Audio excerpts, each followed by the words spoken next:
actions we take and the issues on which we vote are jobs families depend on, mortgages that have to be paid, savings for pensioners, and businesses investing for the future. We are a country that funds our promises and pays our debts. And when that is questioned, as it has been, this government will take the difficult decisions necessary to ensure there is trust and confidence in our national finances. That means decisions of eye-watering difficulty. But I give the House and the public this assurance: every single one of those decisions, whether reductions in spending or increases in tax, will be shaped through core, compassionate, conservative values that will prioritise the needs of the most vulnerable. That is why I pay tribute to my predecessors for the energy price guarantee, for the furlough scheme, and indeed for earlier decisions to protect the NHS budget in a period when other budgets were being cut.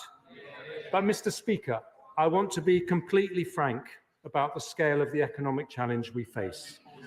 We have had short-term difficulties caused by the lack of an OBR forecast alongside the mini-budget.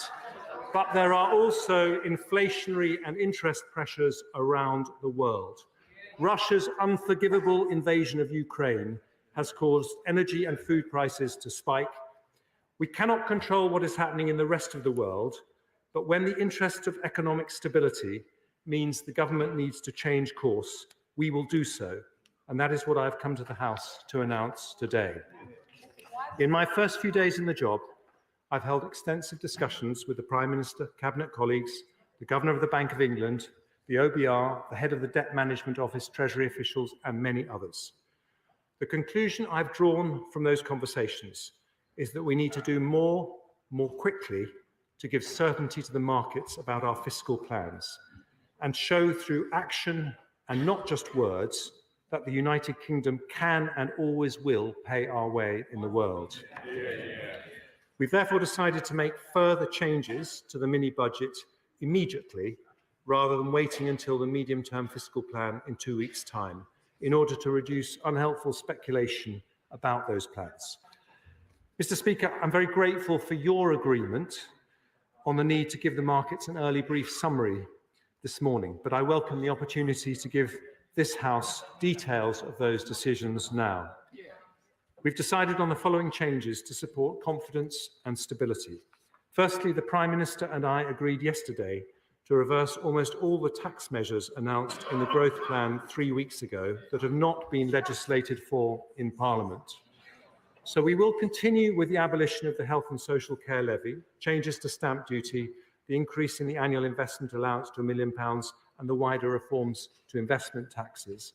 But we will no longer be proceeding with the cuts to dividend tax rates, saving around £1 billion a year, the reversal of the off-payroll working reforms introduced in 2017 and 2021, saving around £2 billion a year, the new VAT-free shopping scheme for non-UK visitors, saving a further £2 billion a year, or the freeze on alcohol duty rates, saving around £600 million a year.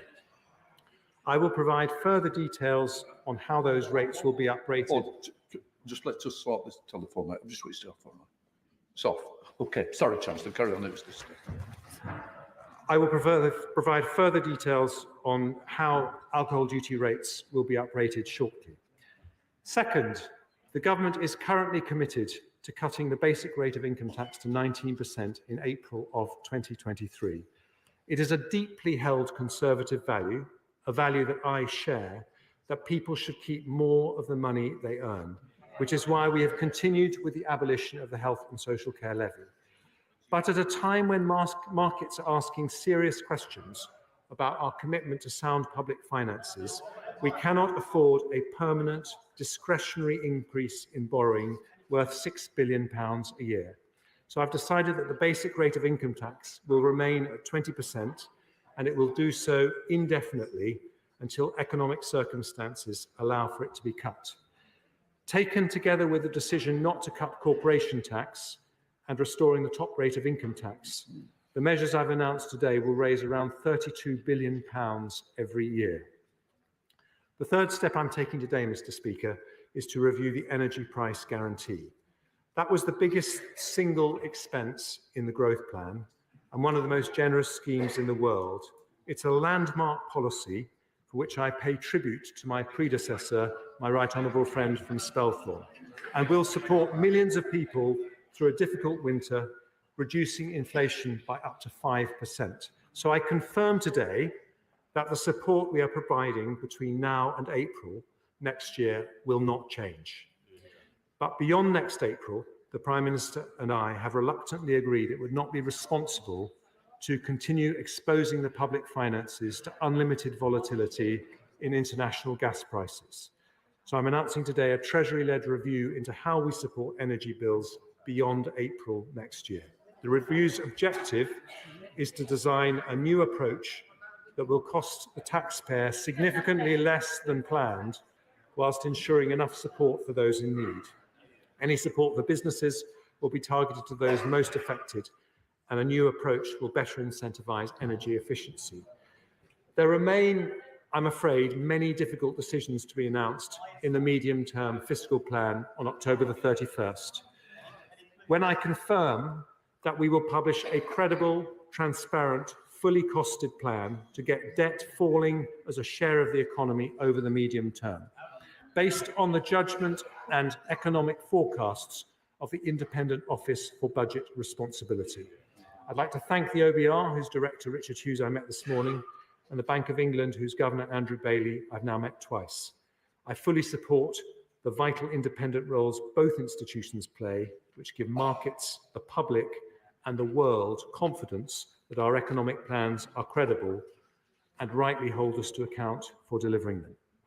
But I also want more independent expert advice as I start my journey as Chancellor.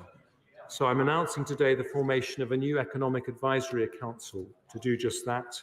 This council will advise the government on economic policy, with 4 names announced today: Rupert Harrison, former Chief of Staff to the Chancellor of the Exchequer; Gert-Jan Vlieger from Element Capital; Sushil Wadhwani of Wadhwani Asset Management; and Karen Ward of JP Morgan.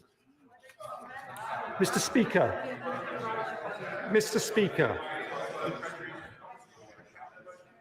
we remain completely committed to our mission to go for growth, but growth requires confidence and stability, which is why we are taking many difficult decisions starting today. But whilst we do need realism about the challenges ahead, we must never fall into the trap of pessimism. Despite all the adversity and challenge we face, there is enormous potential in this country with some of the most talented people, 3 of the world's top 10 universities, the most tech unicorns in Europe, one of the world's great financial centres, incredible strengths in the creative industries, in science, research, engineering, manufacturing, and innovation. And all that gives me genuine optimism about our long-term prospects for growth. But to achieve that, it is vital we act now to create the stability on which future generations can build. The reason the United Kingdom has always succeeded is because at big and difficult moments, we have taken tough decisions in the long-term interests of the country, and in a way that is consistent with compassionate conservative values. That is what we will do now, and I commend this statement to the House. I now call the Shadow Chancellor, Rachel Reeves. Thank you, Mr. Speaker. As I regularly say now, I welcome the new Chancellor to his place. The 4th in 4 months of chaos and fiasco as this Conservative government spirals down the political plug hole. But the damage has been done. This is a Tory crisis made in Downing Street, but ordinary working people are paying the price. All that is left after these humiliating U-turns are higher mortgages for working people and higher bonuses for bankers. And their climb down on energy support begs the question yet again: why won't they extend the windfall tax on energy producers to help foot the bill? Now, it is good to finally see the Prime Minister in her place, and not, as the Leader of the House had to assure us earlier, under a desk. But, Mr. Speaker, what is she left with? No authority, no credibility, no plan for growth, and it is clear to see the people who caused the chaos cannot be the people to fix the chaos. They are out of ideas, out of touch, and out of time. Now, the Prime Minister should have spoke to the House today, but we know that she cannot do that with a shred of credibility, given that the survival of this government now depends on smashing to smithereens everything that she stands for. And now she is attempting to reverse everything that she campaigned on. It is not just impossible, it is absurd. The Prime Minister is barely in office and she is certainly not in power. Very true. Only 5 days ago, the Prime Minister said at Prime Minister's Questions that there would be, and I quote, absolutely no public spending reductions. But after what we have heard from the Chancellor today, every single public service is again at risk from the Conservatives, from our NHS nurses to our schools to our servicemen and women, with the country paying the price for their incompetence. The Prime Minister said that she had an energy package for 2 years. Now that's being withdrawn on the very day it is supposed to be legislated for. The Prime Minister insisted that her Conservative mini-budget would lead the country to the promised land. Instead, it has led to the highest mortgages in 15 years and emergency interventions by the Bank of England to protect pensions. And then on Friday, the unedifying spectacle of the Chancellor being dragged back from the IMF before he could do any more damage to our economy. So she has turned to a new Chancellor who finished 8th out of 8 in the Tory leadership contest, winning just 18 votes from MPs.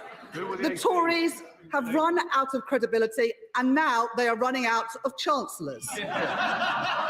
The latest office holder has been in the cabinet for 9 of the last 12 years, at the centre of a government responsible for low growth and weakened public services, and him responsible for helping run the NHS into the ground. He was a big part of austerity season 1, and now he says the cure is austerity season 2. And what, Mr. Speaker, was the Chancellor's flagship policy in his own short-lived leadership contest? To reduce corporation tax in a totally unfunded manner, not from 25% to 19%. The right honourable gentleman called for it to be lowered to 15%, with not a single explanation of how it was to be paid for. The truth is, had he won the contest and implemented these policies, we would be in an even worse place than we are now. There is no mandate, there is no authority for any of this. The Conservatives have put a lasting premium on people's mortgages. Uncosted borrowing has sent interest rates spiralling. Millions of people's mortgage deals will be coming to an end in the next few months, leaving many families forking out £500 or more a month. People will be paying a Tory mortgage premium for years to come. So how does the Chancellor think ordinary people can possibly afford any more of this Conservative government? We've heard no answers today.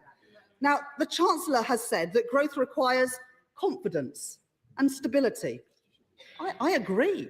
But where does he think the lack of confidence and the lack of stability has come from? It didn't come from the sky, Mr. Speaker. It came from the mini-budget 3 weeks ago. And what does it say about our country? That we are watching borrowing costs hour by hour. That's not the sign of a strong G7 economy. It is the exact opposite. Businesses are now saying that things are so unstable that they are pausing investment here in Britain. The former Deputy Governor of the Bank of England, Charles Bean, has outlined the extraordinary damage that the Conservatives have done to our standing. In his words, we've moved from looking not too dissimilar from the US or Germany to looking more like Italy and Greece. What a mess. And where is the Office for Budget Responsibility forecast?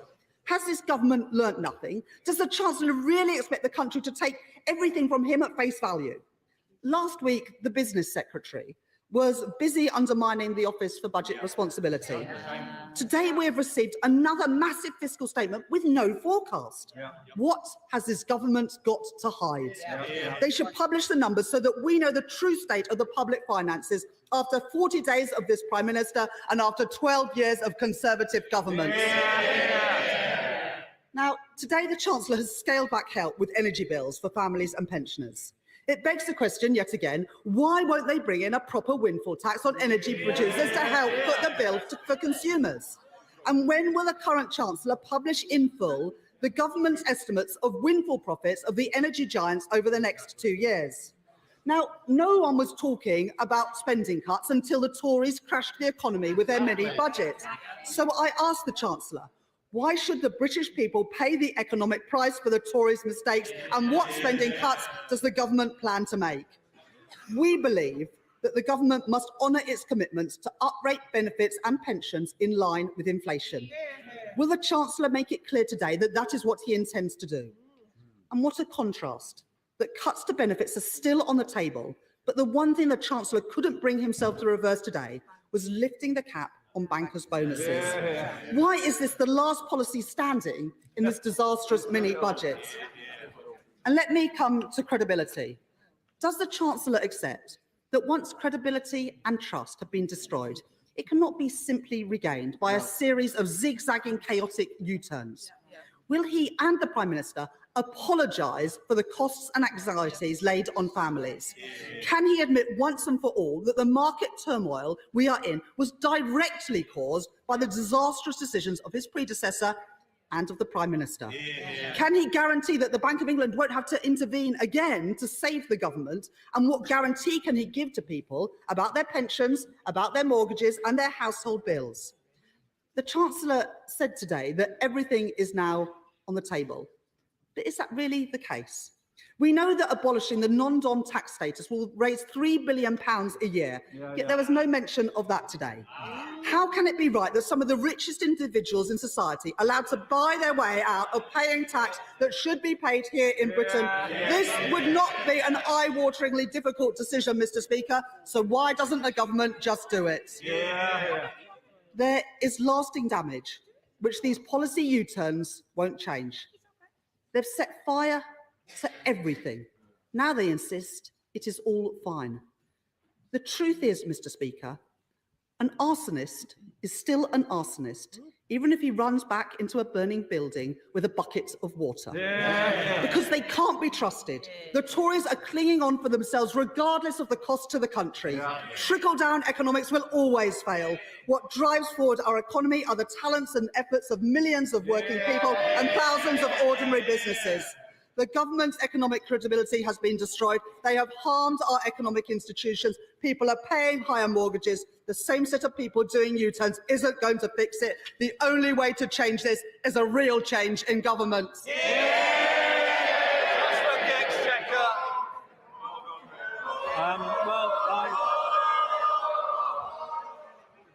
I thank the honourable lady for her questions, and I'm sorry that, given the speed at which things moved at the weekend, I haven't had time to sit down with her one-to-one, as would normally be the practice before parliamentary exchanges. Now, I understand the role opposition parties play. I've stood at that dispatch box myself. But behind the rhetoric, and I was listening very carefully, I don't think she disagreed with a single one of the decisions that I announced to Parliament. And that is important for the country and markets to know. And I think there is also agreement on the process of policy making. I support the independence of the Bank of England, introduced by Gordon Brown, and I know she supports the independence of the OBR set up by George Osborne. The whole government supports the independence of those two important institutions. Now, I fully accept, and I don't think I could have been more clear, that we have had to change some decisions made in the last few weeks. But what I reject wholeheartedly is her broader narrative about Conservative economic management. Let me remind her that the UK's unemployment rate is the lowest since 1974. That's below France, Italy, Canada, Belgium, Sweden, Spain and the Netherlands, and massively lower than 2010. Let me remind her that since 2010, our growth rate has been the third highest in the G7. She may not want to hear this, but these are the economic facts. Our growth rate since this party came into power has been higher than Germany, France, Italy and Japan, and faster than any G7 country this year. looking to the future, we have the largest technology sector in Europe, more foreign direct investment than anywhere in Europe bar one country. That is a legacy to be proud of. Now, I was listening carefully for some questions about the measures that I announced, but she didn't ask any, and I think she agreed with them. But I will pick her up on one point. She talked about the NHS. Let me tell her, maybe they don't want to listen about the NHS. She talked about the NHS. Because of the global financial crisis, which happened on her party's watch, the NHS went through one of its most difficult periods ever, and this party protected the NHS budget. Then in 2017, we were able to give it its biggest single increase in funding because of the difficult decisions that we took and that party opposed. So, Mr. Speaker, in conclusion, we inherited the financial crisis, we dealt with a global pandemic, we've led the world in support of Ukraine, possible because of difficult decisions taken over the last 12 years, each and every one opposed by the party opposite. So if she is preaching today the need for fiscal credibility, which I warmly welcome, can I just tell her this? The true test will be in 2 weeks' time to see whether she supports public spending restraint. I've shown Conservatives can raise taxes. Will she show Labour are willing to restrain spending? Chair of the Select Committee, Mel Stride. Thank you, Mr. Speaker. I welcome my right honourable friend's statement. It was both frank and bold, and it appears, in the very short term at least, to have steadied the markets. One point that my right honourable friend raised at the dispatch box, though was absent from his statement earlier today, was his renewed commitment to our financial institutions, particularly the Bank of England and the Office for Budget Responsibility. He has also now brought forward the Economic Advisory Council, a number of members of which have appeared before the Treasury Select Committee, and I think he has chosen well. But could he reassure the House that in no way the Economic Advisory Council will in any way conflict with the Bank of England or the Office of Budget Responsibility, the FCA, the PRA, and all of our institutions, and that it will be there to complement, not work against any of those institutions? Well, can I thank the honourable gentleman who has spoken very wisely in recent weeks about the difficult issues that we face. I can absolutely give him that assurance. I want to be frank to make sure that I'm getting advice from fantastic institutions like the Treasury, the Bank of England and the Office for Budget Responsibility, but also advice that is independent of those institutions, because that is the way we'll get the best result. Rupert Harrison in particular has enormous experience of running the Treasury under George Osborne over many years. I think he'll make a very important contribution, as will his colleagues on the Council. And with respect to the markets, he's absolutely right to be cautious about what happens. They go up as well as they go down, and no government can control or should seek to control the markets. What we can do is the things within our power, and that is a commitment, a very firm and clear commitment to fiscal responsibility. Come to SNP spokesperson, Alison Fuller. Thank you, Mr. Speaker. I see that the Prime Minister has been urgently running off to something else rather than staying to listen. Mr. Speaker, when the previous Chancellor came to give his mini-budget 3 long weeks ago, I called it economic chaos. What an understatement that turned out to be. I'm not sure words have yet been invented to describe the scale of the unmitigated disaster which the Prime Minister and her Chancellors have created in the past 24 days. We're back where we started, significantly worse off due to Tory incompetence. And isn't it just as well that in Scotland, the Scottish Government didn't take the advice of Tory MPs to copy and paste before the front bench here deletes all? And people will be paying the price for this for many years to come through higher interest and borrowing rates. Will he apologise for this increased cost that his colleagues have inflicted upon people? And he has not been clear at all. Will he confirm the status of the banker's bonus cap? Has it been scrapped or has it not been scrapped? There is little by way of detail from the current Chancellor on doubling down on austerity and what that will mean for people. But the Institute for Government and SIPFA have been clear that there is no fat left to cut after a lost decade for public services under the Tories. So where does the current Chancellor expect to make these cuts, these efficiency savings? We know what he means when he says it. We already know the terrible price of austerity because Glasgow Centre for Population Health have attributed 330,000 excess deaths to Tory austerity policies, an unacceptable human cost. Again and again, the Tories bring forward harmful policies they never feel the consequences of. And we know that guarantees mean nothing under the Tories either. The so-called energy price guarantee turns out to be worth 6 months, not 2 years, a cliff edge looming next April. National Energy Action have said that many vulnerable people were holding on by their fingertips. Government must be very, very careful it doesn't prize them away. So can you tell us exactly what will happen for households in April? The scale of increases make almost everybody vulnerable, except perhaps his banker pals. And what will happen to the most vulnerable when inflation soars as a result of the return of spiralling energy costs? The previous Chancellor never got around to telling me what will happen to business energy costs at the end of their 6-month reprieve. So can the current Chancellor tell me what support businesses signing impossibly expensive contracts as we speak can expect? And will this current Chancellor, as the former Chancellor did, commit to uprating benefits with the rate of inflation? And we also increase support to those languishing in the asylum system and end the punishing no recourse to public funds regime?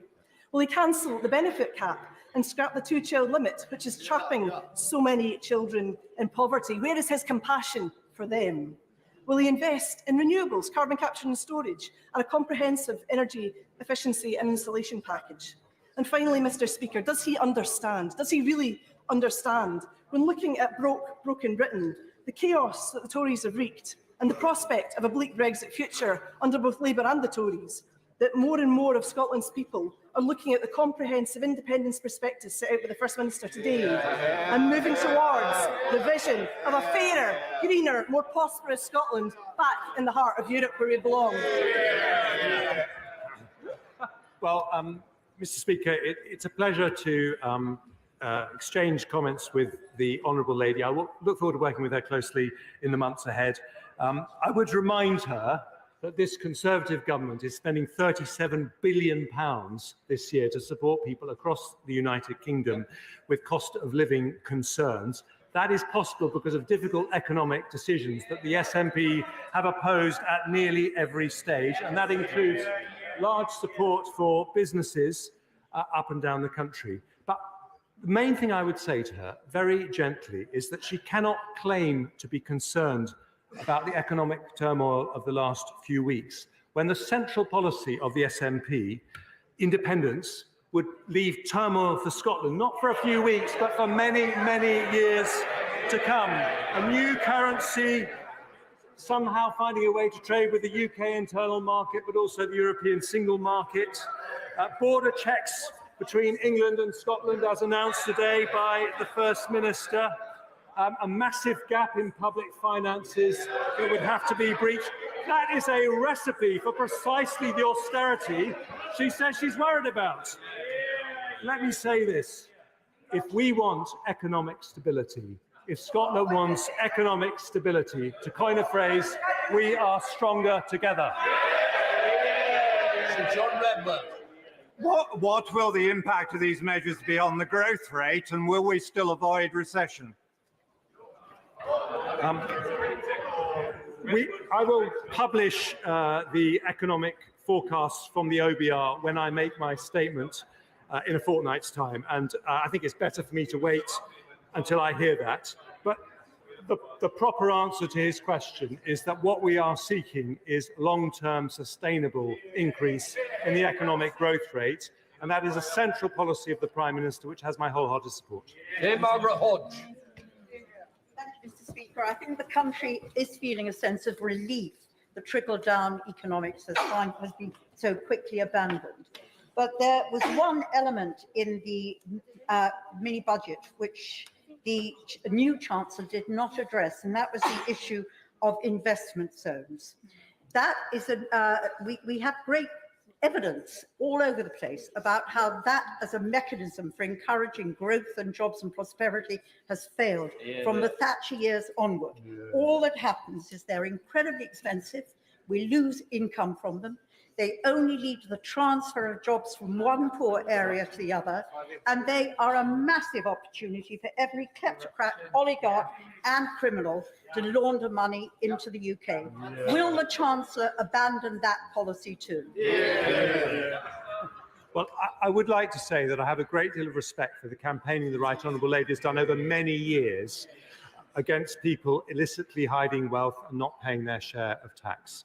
And I do totally support the benefits that investment zones can bring, but we will implement that policy in a way that learns the lessons of when models that are similar have been tried in the past, and we will make sure that they are successful. Matt Hancock. Very much, Mr. Speaker.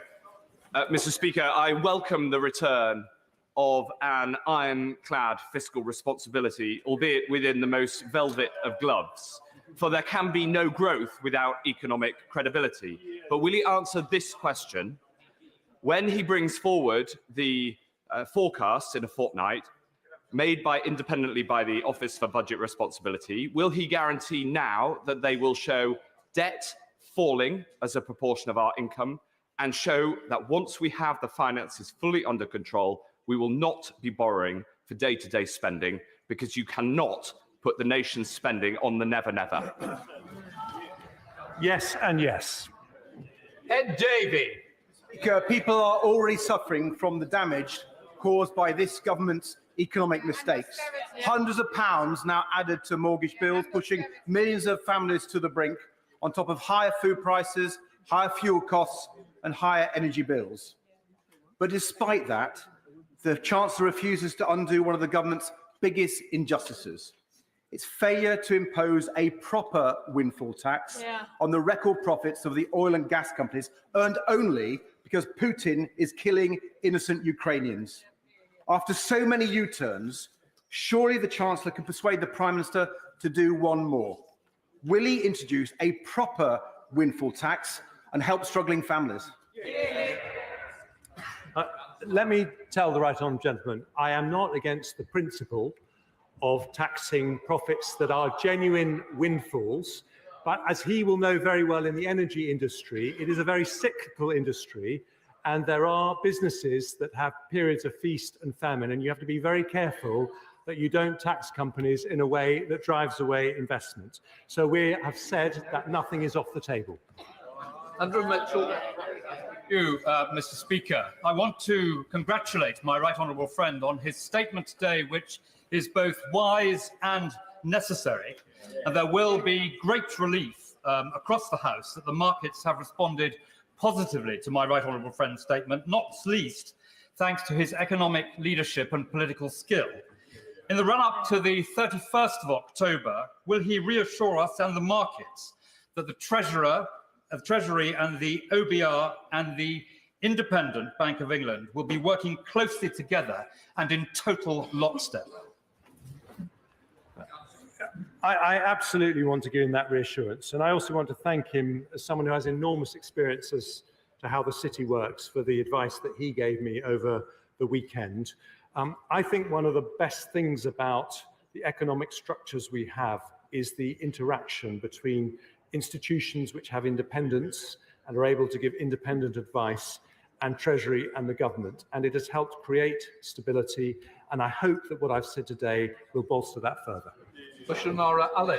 Thank you, Mr. Speaker. Can I congratulate the Chancellor on his appointment, and I hope he lasts longer than his predecessors. Well, 5 million people will see their mortgages go up, and the mini-budget fiasco means that on average £500 more in payment, and in London nearly 900. Can the Chancellor assure us that he's going to look at how he can take that additional Prime Minister's mortgage premium off people's bills and take action to protect them in these difficult times? And if you can't, should they send the bill to him?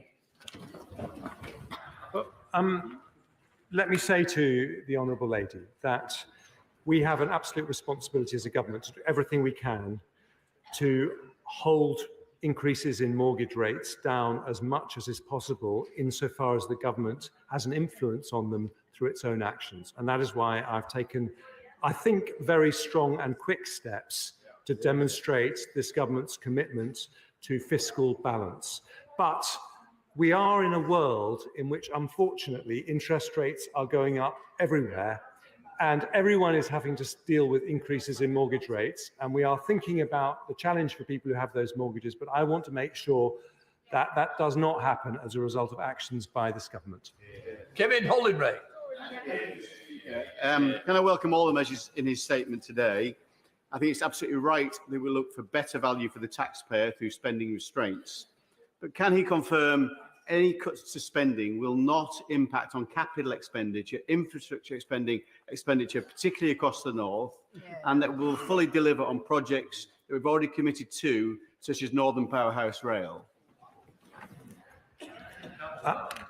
As my honourable friend will know, sorry, my voice is a bit croaky at the moment because I've been probably talking too much over the last few days. But as my honourable friend will know, there are very important projects that we all care about a great deal. But given the severity of the situation at the moment, we are not taking anything off the table, whether tax increases or spending reductions. But I don't believe it is possible. I don't believe it is possible to have a long-term, credible economic growth strategy that doesn't recognise the vital importance of capital spending. Siobhan MacDonald. Thank you, Mr. Speaker. Even a screeching U-turn can't repair the damage when we've already had the crash. But when the Chancellor dismantled Trussonomics overnight, why on earth did he decide to carry on boosting bankers' bonuses in the heart of a cost of living crisis? Because the policy didn't work, and we will get more tax from rich bankers with the policy we now have. Greg Clark. Mr. Speaker, I welcome the Chancellor's statement. If there are further steps that are required, will he do whatever it takes to restore the UK's fiscal credibility? I will. Samuel Wilson.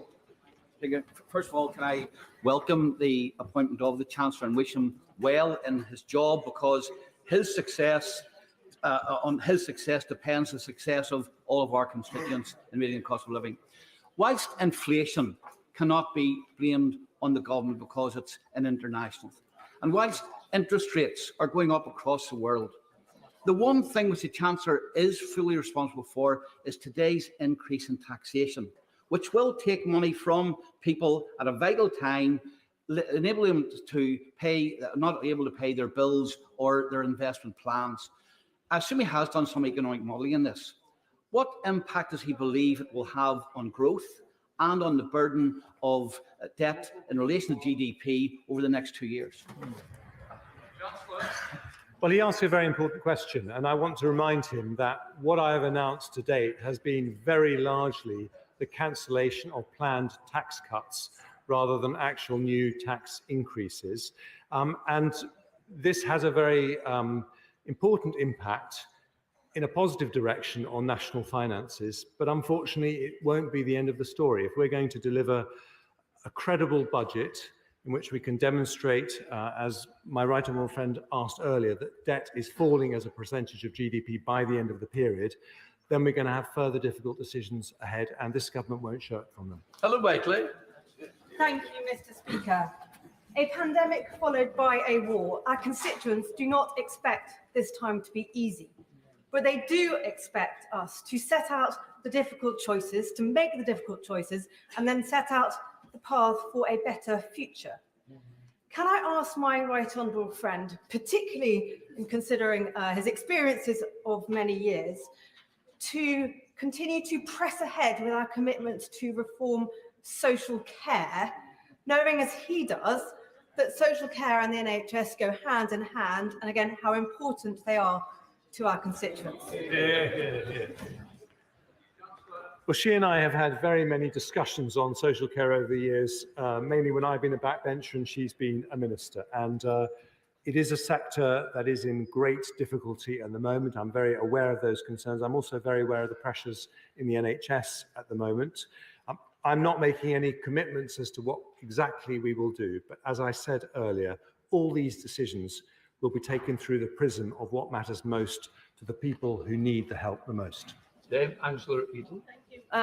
Mr. Speaker, the Chancellor has put a brutal end to the self-proclaimed new era of Trussonomics with his announcements, and he's taken away £32 billion worth of planned tax cuts.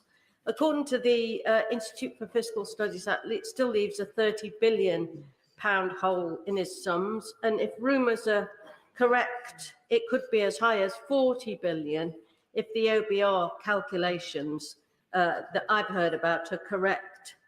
That means surely, doesn't it, Mr. Speaker, austerity 2.0 of at least the same size as the first level of austerity we had from 2010 to 2015. Surely, Mr. Speaker, the Chancellor must know that public services simply cannot deal with that level of cuts when they've been so weakened by austerity, the first round of austerity. Let me say to the right honourable lady, I was a cabinet minister in 2010 when we had very difficult decisions to take in the wake of the financial crisis, and my department's budget was cut by 24%. And I don't believe we are talking about anything of that scale. And I think it's likely that cash spending will continue to go up. But that said, I want to be completely frank with people. We are going to have very difficult decisions, both on tax and spending, in the next couple of weeks. We will try and take those decisions as compassionately as possible. So it's going to be tough going forward, but I don't expect it to be on the scale that she suggests. Sir Edward Lee. I congratulate the Chancellor on his soothing and competent tone. And of course, we've got to calm the markets. But what is our vision? Of course, we accept the shortcomings. Of course, we accept the shortcomings of the mini budget. But does he accept we can't just slide into a sort of second-rate economy and go in the direction of France with a bloated public sector, the higher taxes for 70 years, gross inefficiencies? So by the time of the next election, can we as a Conservative Party promise to get taxation back, at least the level it was when we started with the start of this Parliament, and get corporation back to one of the most competitive in Europe? Otherwise, what is the point of the Conservative Party?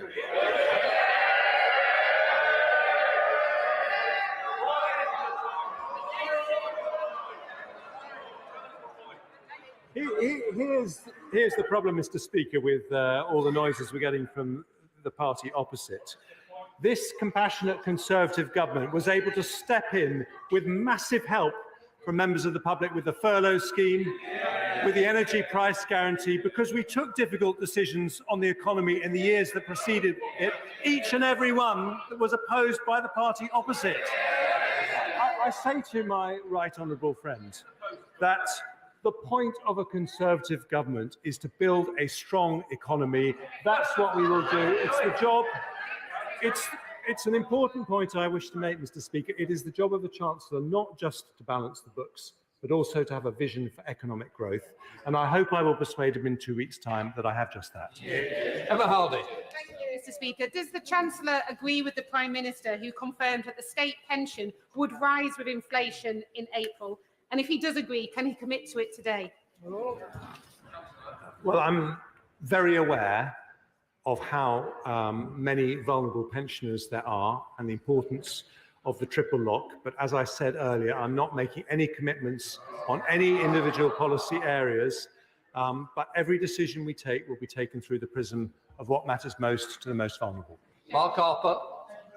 Mr. Speaker, can I thank the Chancellor for his robust defence of Conservative economic policy over the last 12 years. More of that, please. And my inner chartered accountant can't but help welcome the fact that he's reassured me that it is the Treasury's job, essential task, to make sure the sums add up. Can I ask him a little bit about the review of the energy price guarantee? It's right, I think, to focus taxpayer support on those that need it most. But can I draw to his attention that 1/7 of the population are not on the gas grid? 40% of my constituents are not. As he designs that system to protect the most vulnerable, can he make sure it works for everyone in the country, wherever they live and however they heat their homes?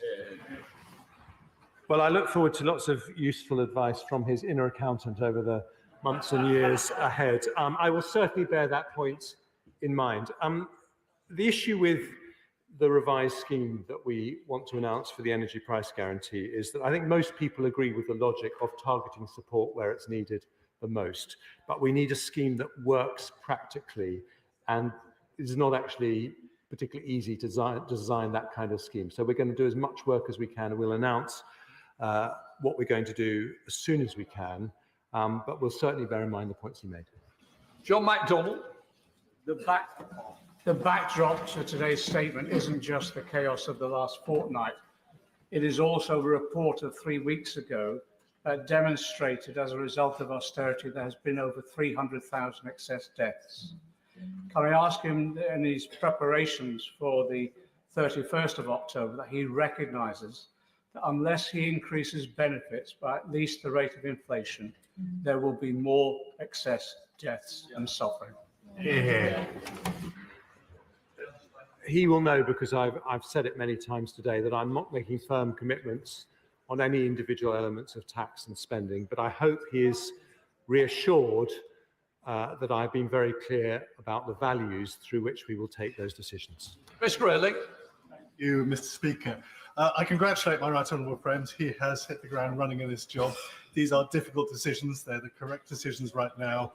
We all aspire to tax cuts in the future, but he's right that we actually have to have the money to pay for those. But could I ask him, as he prepares for the 31st of October, to look in detail at how we address what is the most, in my view, deep-rooted problem this country faces and has done for decades, which is our current account deficit. We will not truly get rid of these issues until we restore a better balance in our national finances. Can I ask him to make that a priority? Well, I thank my right honourable friend for his question, and I agree. Ultimately, it is not sustainable to have a permanent current account deficit, and that is something we need to address. Bentley. The Chancellor announced that he would be reviewing the energy price guarantee. But does the government have any plans to review the level of support offered to off-grid properties with the cost of the heating bills this winter? There is cross-party consensus that the £100 payment is inadequate to meet the rising level of bills. So will he bring forward further support in advance of this winter? Yeah. Well, I've listened carefully to what the honourable gentleman said, as I did to my honourable friend from Forest of Dean, and we will certainly look carefully at what can be done for off-grid properties. Mr. Speaker, can I welcome the necessary but vigorous course corrections that my right honourable friend has introduced? He began his statement by saying that the central responsibilities of any government, they also include security, defence of Britain, support to our allies, and standing up to our adversaries, as we've done so in Ukraine. My right honourable friend knows the world's getting more dangerous, not less. Will he commit to continuing that promise of 3% GDP defence spend? Well, it won't be a secret to my right honourable friend that I'm sympathetic to that, because I've campaigned for it when I was a backbencher very loudly and visibly. But all of these things have to be sustainable. Any increase in defence spending has to be an increase that we can sustain over very many years. Let me just say to him today that I agree with him entirely that the duty of a government is security for the population in all senses of the word. Steve McKay. Thank you. Does the Chancellor's compassionate conservatism extend to raising the minimum income component of pension credit, or is he prepared to let the poorest pensioners in the land be sacrificed on the altar of Trussonomics? What I gently say to him is that whilst I completely understand how important it is to support our most vulnerable pensioners, what they need more than anything is a strong economy that can pay for the support that we would want to give them. Simon Hall. Can I welcome my right honourable friend to his place and breathe a sigh of relief at the grown-up and sensible approach which he's taken to the issues at hand. Can I also echo the remarks of my right honourable friend for the Forest of Dean and the honourable member for Ceredigion of the need for my right honourable friend to take into account those who are off-grid and using heating oil. They deserve as much support as we possibly can. My right honourable friend is newly empowered, and he is able to slay many dragons. Could he slay the dragon of fracking, which was not in our manifesto? Well, this is an issue that's risen its head in my own constituency. Let me simply say to him, the government's position is very clear. We will not proceed unless there is local support. Caroline Lucas. Thank you, Mr. Speaker. In the bonfire of government policy that's just taken place, the Chancellor wasn't very specific about what would happen to the Prime Minister's investment zone policy. Personally, I was hoping that it would be incinerated as well, not least because it is designed to undermine environmental regulation, to avoid fair taxation and bypass local democracy. Now, in the past, he has said that he is a green Tory.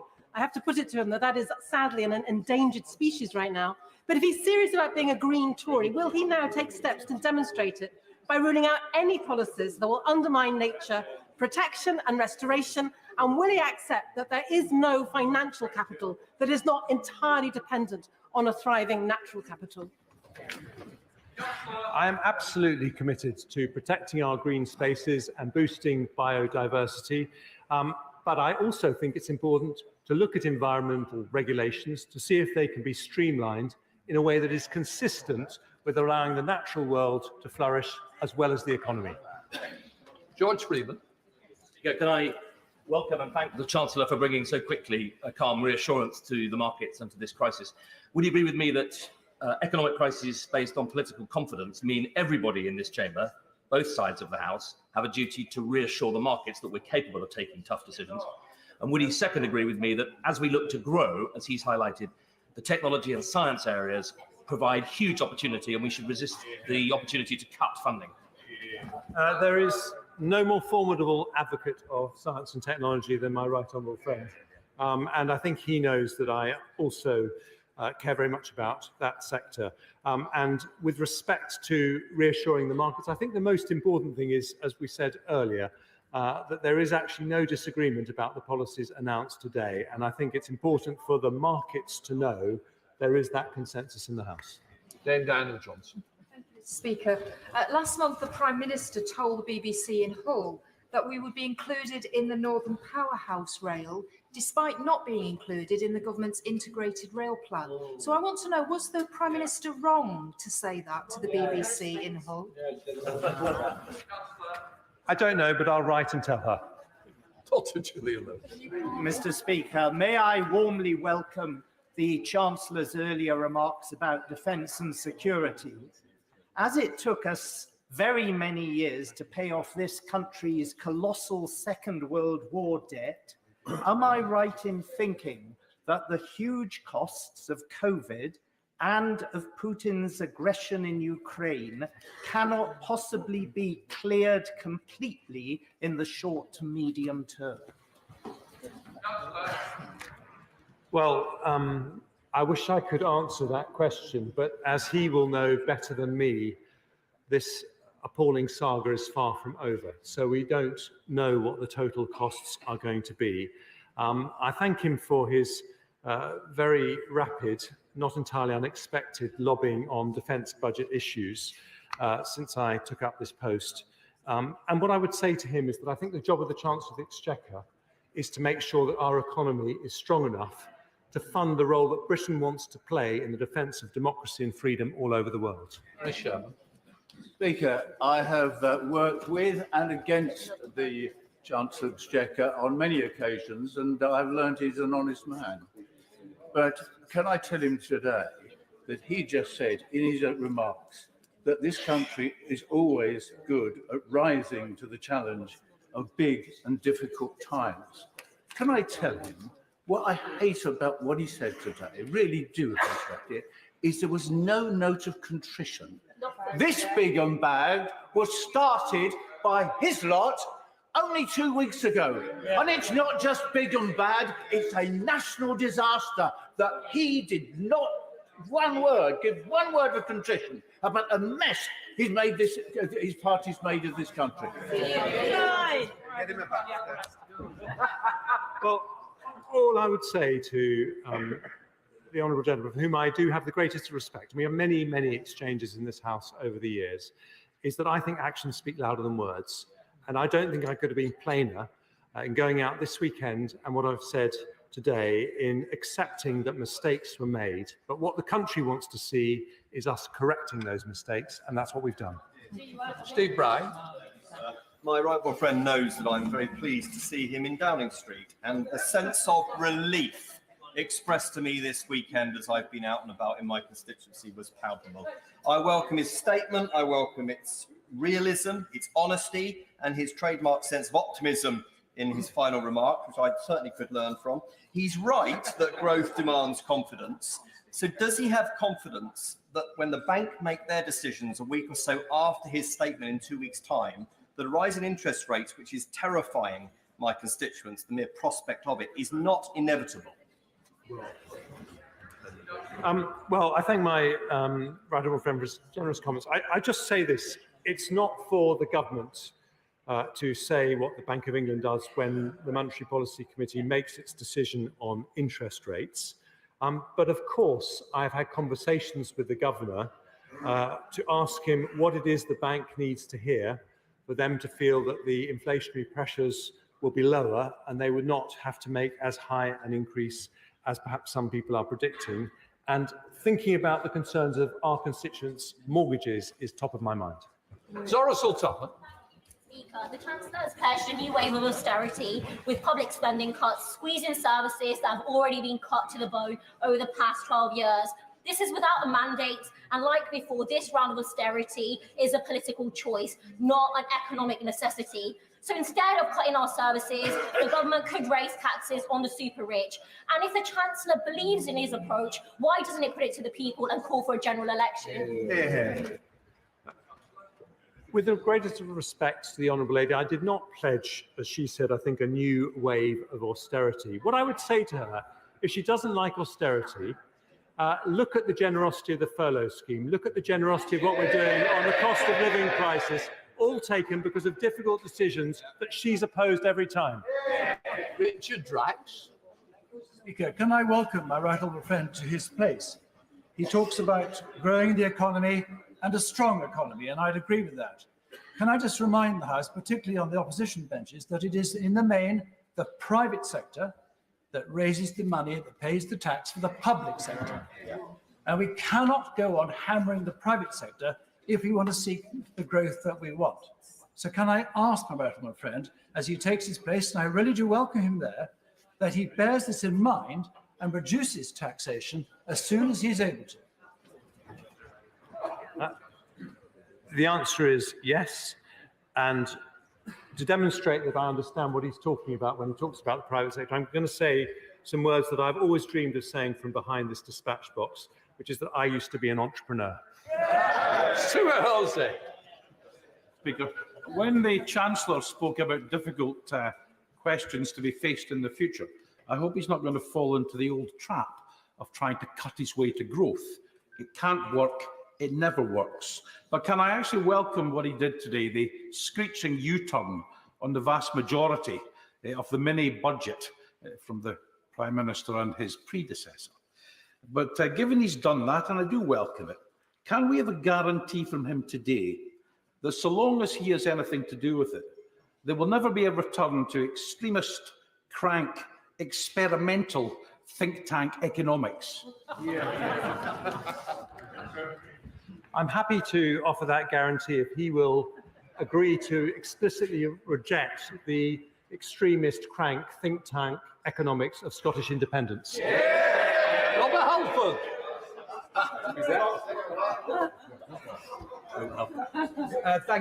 Thank you very much. Thank you very much, Mr. Speaker. I welcome the direction of travel of my right honourable friend, and also the restatement of compassionate conservatism, which is at the heart of this political party. Could I just ask my right honourable friend that when the previous government had to rightly cut the Conservative government under Chancellor George Osborne had to cut the deficit and cut debt, they also helped the most needy with the cost of living, introducing the living wage and cutting taxes for lower earners, introducing a fuel duty freeze, but they also invested in skills and apprenticeships. And I know he's not going to give me an answer now, but could I ask him, will that be his guiding philosophy as he goes forward in his new role? Well, I always listen to my honourable friend very carefully on these issues. Let me say to him this. I don't think we will solve the growth paradox of this country, raising our long-term rate of economic growth to 2.5% from under 1%, unless we tackle the skills issue. It is absolutely central. I don't promise that I can give him an entire solution to that in 2 weeks' time, but it's something I'd very much like to talk to him more about. Mr. Speaker, government insiders are busy telling the press that the Bank of England is playing roulette, that's in quotes, with the British economy. Is that helpful or unhelpful? Well, those comments have not been coming from the government since I have been a part of it. I can't talk about what happened before, but what I will say is that I am working extremely closely with the Bank of England, and we are both absolutely aligned on the need for stability. James Coughlin. Thank you, Mr. Speaker. And I congratulate my right friend. Welcome to his post. This is one of the crucial points, that one of the weaknesses of the plan for growth is that fiscal and monetary policy were effectively contradicting one another, and that when we talk about working with the Bank of England, what that really means is fiscal and monetary policy working in lockstep so that we deal with inflation, which is actually the biggest economic challenge we face. He's actually answered the previous question much better than I did. The answer is yes. Stephen Furry.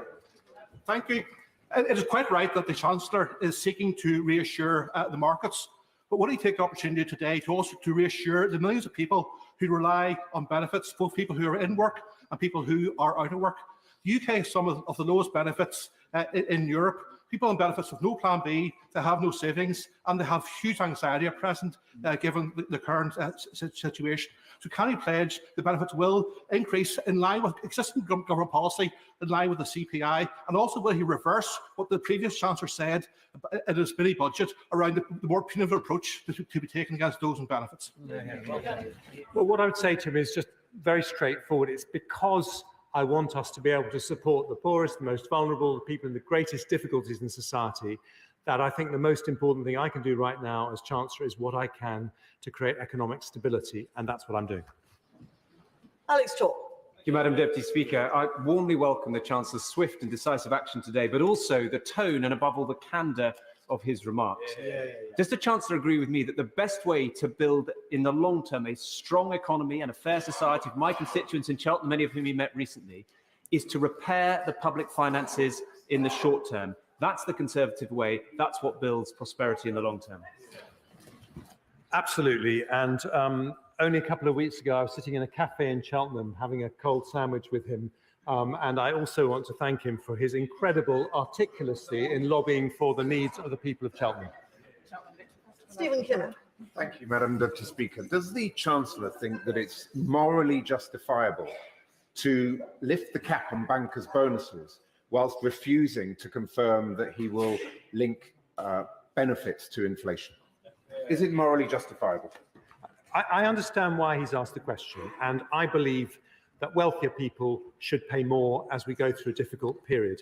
But I think the mechanism that we were doing that with the cap wasn't working, and we will get more money out of the pockets of those rich bankers by what we're going to do now. Nick Drummond.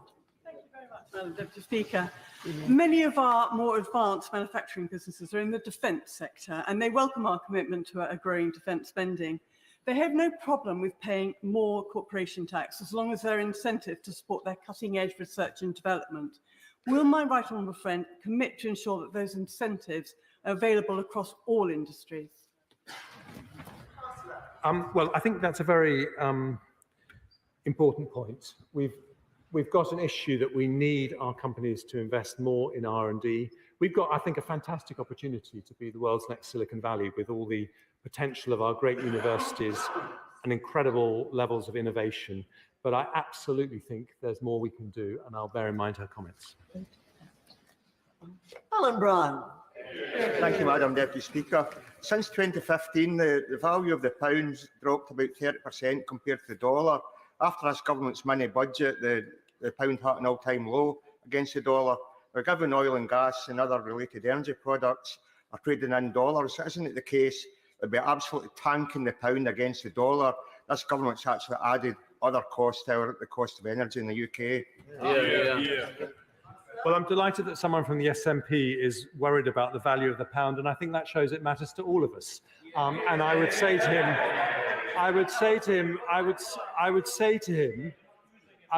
him, in all seriousness, governments cannot control the value of currency and should not seek to do so. But insofar as our actions affect the stability of our markets, including the currency markets, the one thing we can do is show that we're balancing the books. David Morris. I'd like to welcome the new Chancellor in his new position, my right honourable friend, my friend. And I would also, Madam Deputy Speaker, you wouldn't know this, but my right honourable friend should have been coming to Morecambe on Thursday, but of course last weekend has changed these things. However, I would extend the invitation to come to Morecambe to see how much money has been spent there, how it has been doing very well since 2010, and come and see the Eden Project North site and the stakeholders. I'd be delighted to accept his invitation, and he might not want to tell me what he'd like as a christening present for his daughter, because I've now got £1 trillion at my disposal. Tamanjit Singh Dasi. Thank you very much, Madam Deputy Speaker. In the history of British democracy, have we ever had such a calamitous start for a Prime Minister? And now 4 Chancellors in 4 months. But it was a majority of Conservative MPs and members who inflicted upon our country the fantasy trickle-down economics when they naively decided to take a holiday from reality, which has left many of my Slough constituents struggling to pay their bills. So does the new Chancellor, given that he has effectively dumped the kamikaze mini budget, does he agree that he and the Prime Minister no longer have a democratic mandate to continue in their positions, and that they should step aside and let the exasperated British people make their decision? Order, just before the Chancellor answers that question and responds to the very neat speech that the honourable gentleman has just made, I must appeal to colleagues for quick questions. We've had all the speeches. We don't need to hear all the same thing all over again. Quick questions so that the Chancellor can give brief replies, because otherwise we'll never get on to the other business. Chancellor. I don't think a general election would contribute to stability if people had to worry about the disastrous policies of a future Labour government. Just pursued them all. Mike Wood. Deputy Speaker, I know that the decisions the Chancellor has taken today he would not have taken easily, but he will recognise that the planned increases in alcohol duties will have a devastating impact on many small pubs, small brewers and hospitality businesses.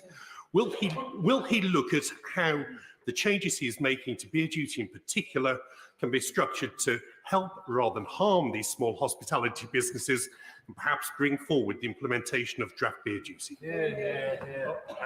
I do hear my honourable friend, and the hospitality industry is incredibly important for our economy. And I'll just say 2 things. First of all, as he knows, we are reviewing the whole structure of duties when it comes to alcohol, and as part of that process, we will be keeping the levels of duty under constant review. Tim Farron. Deputy Speaker, many U-turns, but one that he has not made that is massively relevant to Cumbria and other rural communities.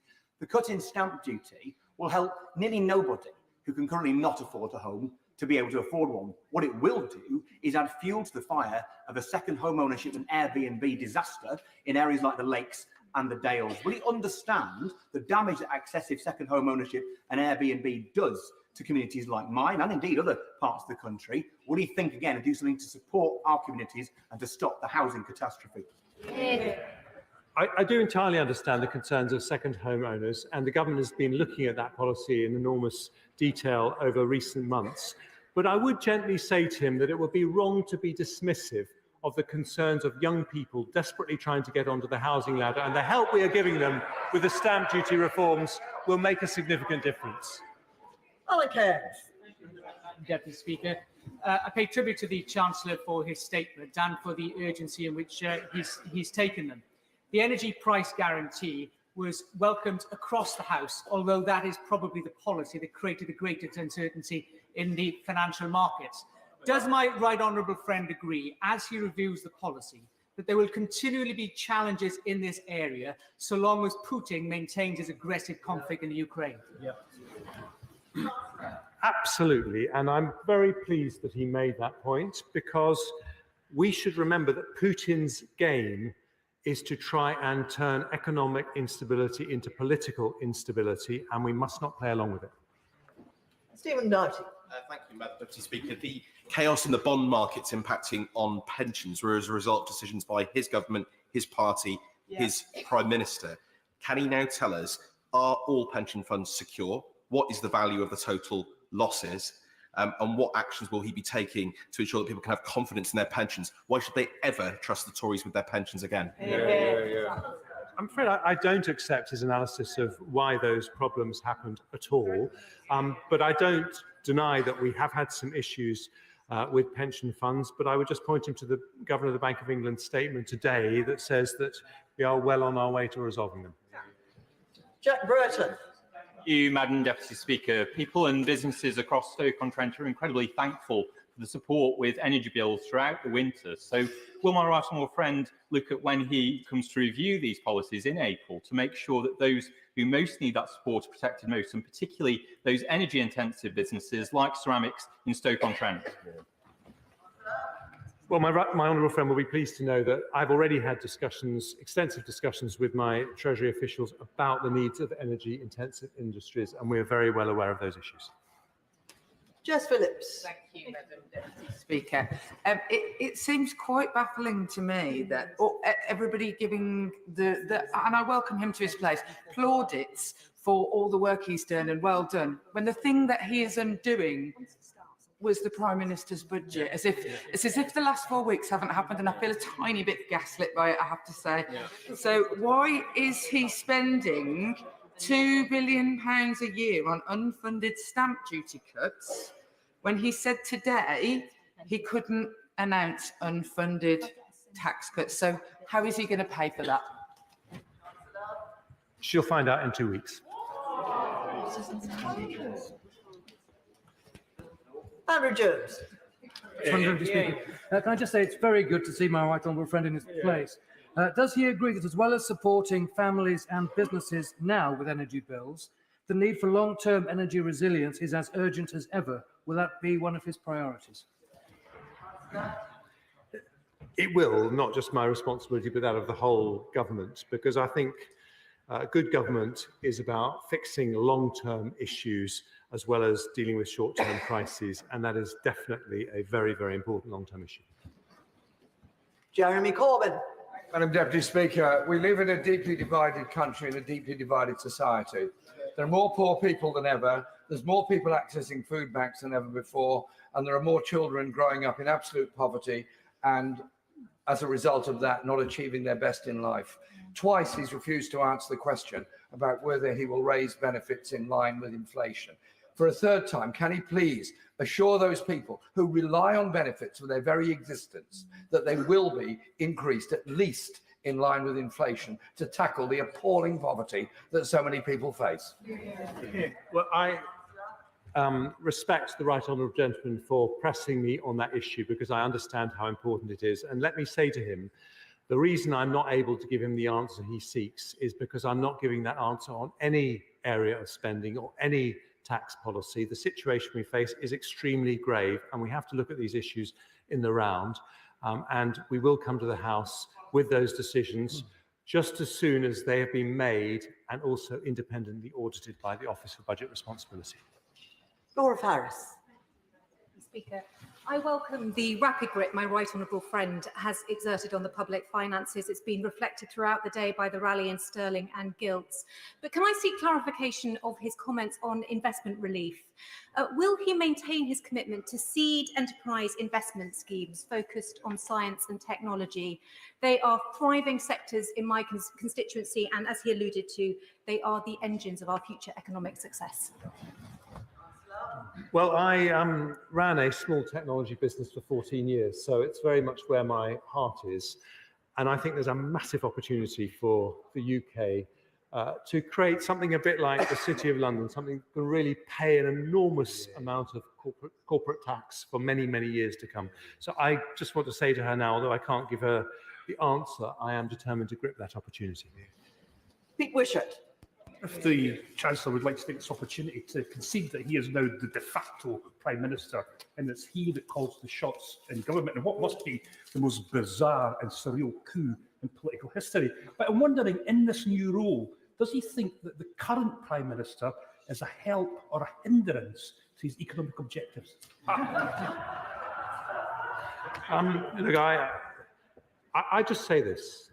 It is the most challenging form of leadership to accept that a decision you have made has to be changed.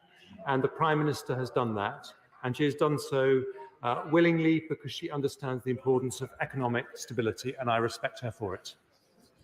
Ian Levy. Thank you, Madam Deputy Speaker, and I welcome my right honourable friend to his place. Would my right honourable friend please give the constituents, my constituents of Blythe Valley, an assurance that this Conservative government will continue to support the most vulnerable in society with their energy bills in the months ahead? I will absolutely give that assurance, and I will say to him his own background is in mental health, and he understands just how vulnerable people can get, and those concerns will be topmost of our mind. Grant Davis. Yes, will the Chancellor, before he goes on a spending cut spree of public services, look at the analysis in today's Financial Times that says for every £1 invested in the NHS, it generates £4 in growth? And will he also do what he can to protect poorly paid health workers who are facing much higher mortgage costs due to his government? Well, until he got to the end bit, I was going to say that sounds like the question I should have been asking the previous Chancellor as Chair of the Health and Social Care Select Committee. I'm very aware of how the NHS doesn't just cost us money, but can contribute to our growth. And I think there is an enormous opportunity for this country to become one of the life science giants in the world. Robin Walker. My right honourable friend, his place and his focus on both fiscal responsibility and compassionate conservatism. Further to his very welcome answer to my right honourable friend from Harlow, would he agree that money invested in the skills and the education of the most disadvantaged is money well spent, which will benefit the fiscal growth and stability of our country in the future? I absolutely do. And I think there are many economists like Paul Johnson who would say that if we really want to have the productivity, the levels of wealth and prosperity of places like Germany and Singapore, then the skills gap is the biggest gap we have. I think it's scandalous that for decades, governments of all sides of this House have not been able to deal with the fact that around 100,000 people leave school every year unable to read. And I think these are very important issues, but I want to be honest, this is not something I'm going to be able to address, or the government's going to be able to address in the next 2 weeks, but it is absolutely something we'll have to come back to. Chris Bryant. Thank you, Madam Deputy Speaker.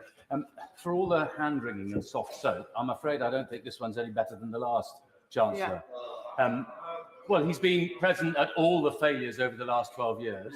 The failure to invest in the NHS, the failure to make sure that we had PPE in time for a pandemic, the failure to deal properly with the invasion of Ukraine and the annexation of Crimea. In 2014, and all of these things, he has been there at the scene of the crime. And the biggest problem is we will now have, as a result of 12 years of Tory economics, we will have the highest tax take in our history, and still the highest borrowing in our history, and probably the largest tax cuts in our history.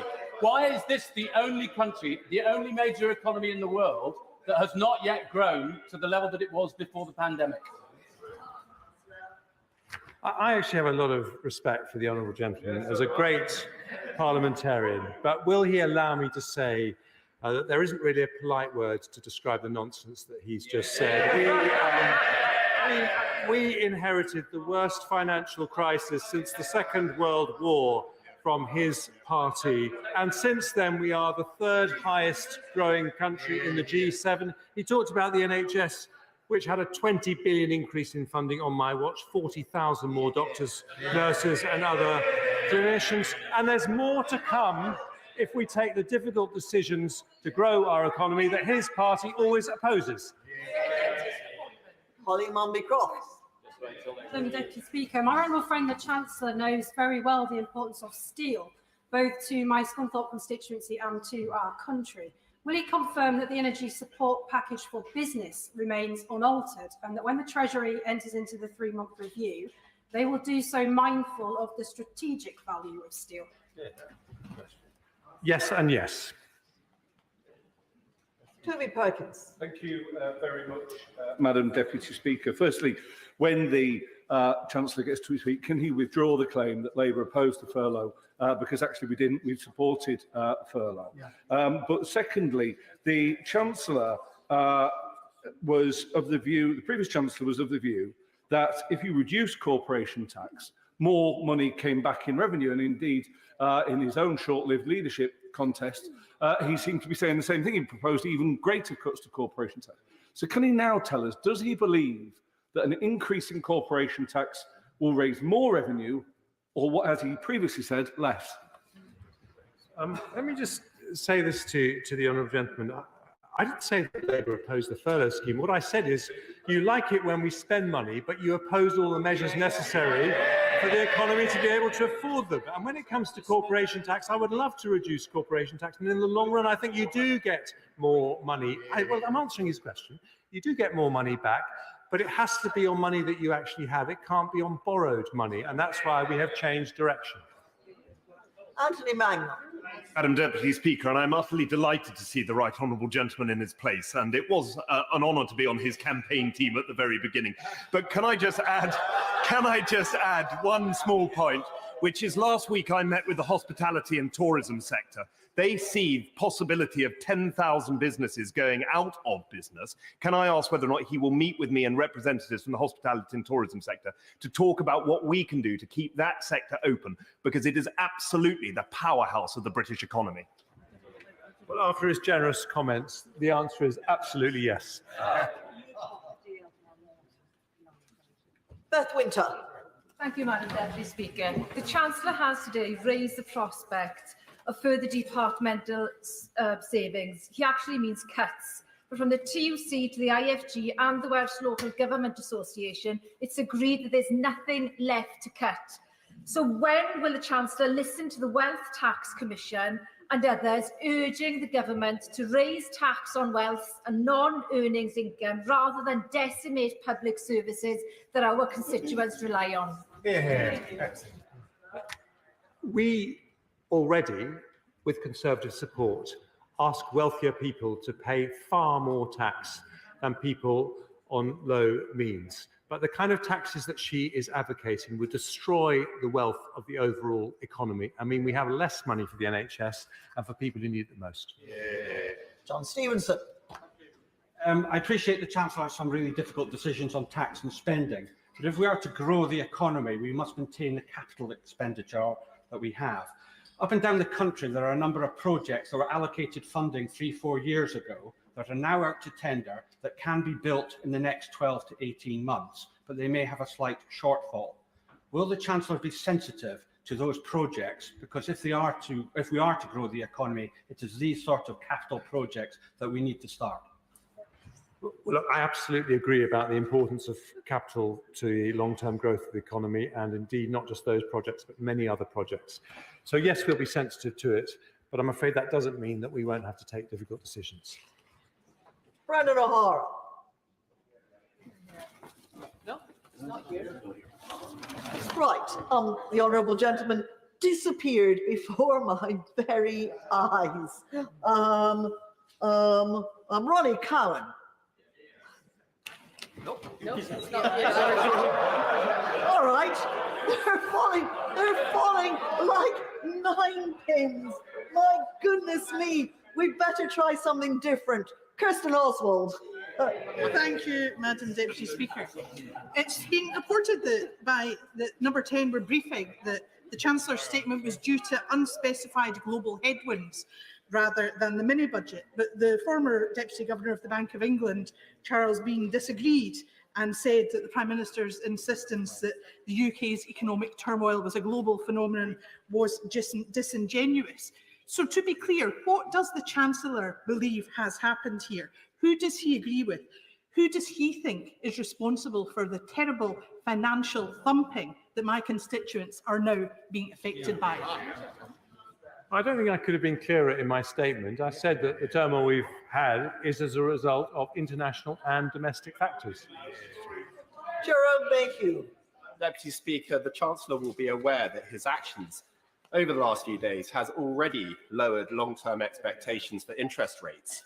So can my right honourable friend set out for the House what impact he anticipates that will have on mortgage rates in my constituency of Broughton and across the country, as well as on the government's ability to fund future services? Well, I absolutely salute him for thinking about the needs of families having to pay mortgages which have an enormous impact on their finances. But as I have learned in my short time in this job, Chancellors never comment on what mortgage rates or interest rates should be.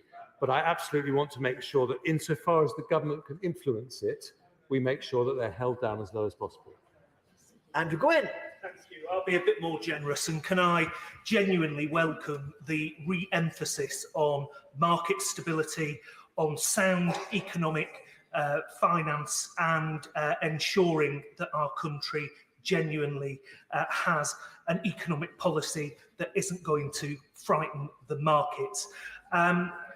The Chancellor says that he is reviewing all tax and spending ahead of the budget, and he wants to ensure that he takes communities with him.